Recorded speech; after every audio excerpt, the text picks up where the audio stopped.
What's going on, everybody? Welcome back to the channel. Thank you so much for watching and subscribing. We've got a great video for you guys today. We're going to talk about the 7 things you need to know before you start driving Uber. There are still a lot of people signing up all over the world, and essentially this list for me is 7 things I wish I knew before I started driving Uber and Lyft. Before we jump into this video, we just wanted to give a quick shout out to our sponsor, Solo. Solo is the best app for rideshare drivers, hands down. It gets you those guaranteed earnings that people have always wanted. It's packed full of a lot of other features that are a lot of times in like 6 different apps. So you can really get everything you need in one app. And to sum it up, you're just gonna make more money by using the app. You can get $15 just for signing up using our link in the description below. So check that out and let's dive in. Alrighty, so I wanted to make this list primarily because I don't regret at all the time I've spent driving Uber. I've met some amazing people. I've met some great business connections, some friends, and honestly, some of the best stories of my life have come from driving Uber. But there are things that I do wish I knew when I started. The number one thing that I wish I knew was that it's not just busy all the time. While that probably sounds obvious, to a lot of people it isn't, and to me it wasn't. A lot of people are drawn to this because of the flexibility, and you think, oh, I can work when I want, I can wake up when I want. That's not really the case. You really do need to maintain a schedule, and the reality is there are hours that are just significantly better than others to drive. So you can't just do this whenever you want unless money isn't a concern. If money isn't a concern for you, then great. Wake up and drive whenever you want. You might give one ride every hour and a half because you drive at all the wrong times. That being said, driving at the right times, busier times, is vitally important if you actually want to make good money doing this. The second thing that I would say I wish I knew is that you're probably going to make about 20 bucks an hour. That's going to vary by market, so some places it'll be lower. There's a lot of cities where the average is more like 16 an hour. In most major cities, I believe you can make closer to 20 to 25 an hour. You know, a lot of these averages they have are from a lot of drivers who are out there who, you know, don't watch our channel and don't know how to make the most of their time while they're out there. But that being said, you know, when I first started, there was advertising everywhere saying you would make 35 an hour driving Uber. That's just rarely true. There are days where you can make $30 an hour. I've had days where I made 75 an hour, but I've never consistently made more than 20 to 25 an hour. That changes as time goes on and it gets more saturated. So 20 an hour is great in most cities, especially for a part-time gig. It's not that I'm downing on that, but it is something I wish I knew because, you know, at 21, 22 when I started, I really thought I was about to make 35, 40 bucks an hour.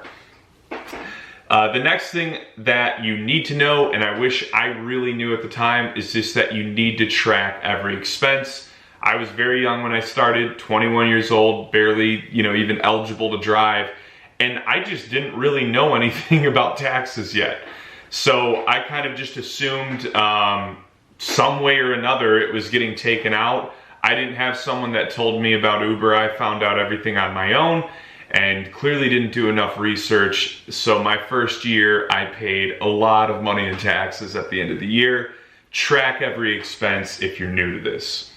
Your rating matters. This isn't a problem I ever ran into. I always maintained a pretty high rating, but a lot of people think they can just do whatever they want. Oh, I'm my own boss. You know, I can drive 90 miles an hour. I can talk on the phone. Well, you actually can't, because if people start giving you bad ratings and you fall below a 4.6 star rating, then you will get deactivated and you won't be giving any rides at all. Investing in a dash cam is my next piece of advice. This is something I didn't do until much later in my driving career, if I would even call it that. But there's too many people that are shady in this world, and while the odds are you're not ever gonna run into any type of problem or any scenario where you will need that footage, it is good to have. If you can get one that's front facing and back facing so you can see the road ahead of you and your passengers, that's gonna be ideal. That way, if a passenger ever pulls anything shady and for some reason you have to go to court, you've got all the evidence you need And then if you get in some type of accident, that's not, you're not at fault, but the other driver seems to think differently, now you've also got video evidence for court. My next one, and I hate that I even have to say this, but it is horrible how many stories are out there. Uber is not a good way to get dates. There are too many stories on the internet of people being so creeped out by their Uber or Lyft driver that tried to ask them out, get their number, and on top of it, listen, there's nothing weirder than you asking someone out and then you drop them off and you see their house or where they work. Might mean nothing to you, you might be a great person, but they don't know that. So just don't do it. It's not a good idea. It's an easy way to get a low rating. It's an easy way to creep people out. And the last thing on my list is that it's basically customer service. At the end of the day, you're gonna spend most of your time talking to people and carting them around, occasionally making extra stops. And again, I feel like a lot of people start driving for Uber and Lyft with the idea that, oh, I just play my music and drive around all day. How bad can it be? No, you need to be prepared to have conversations. You need to be prepared to potentially have some arguments with people. I don't recommend it, but the reality is it's basically customer service, and sometimes you're gonna be a little bit like Dr. Phil or borderline a psychologist, because people will get in and they will tell you all about that breakup, all about their problems, and all about their life. So be prepared to be a good listener and understand that to some degree this is customer service as well. But anyways, that's my list of 7 things you need to know before you start driving for Uber and Lyft.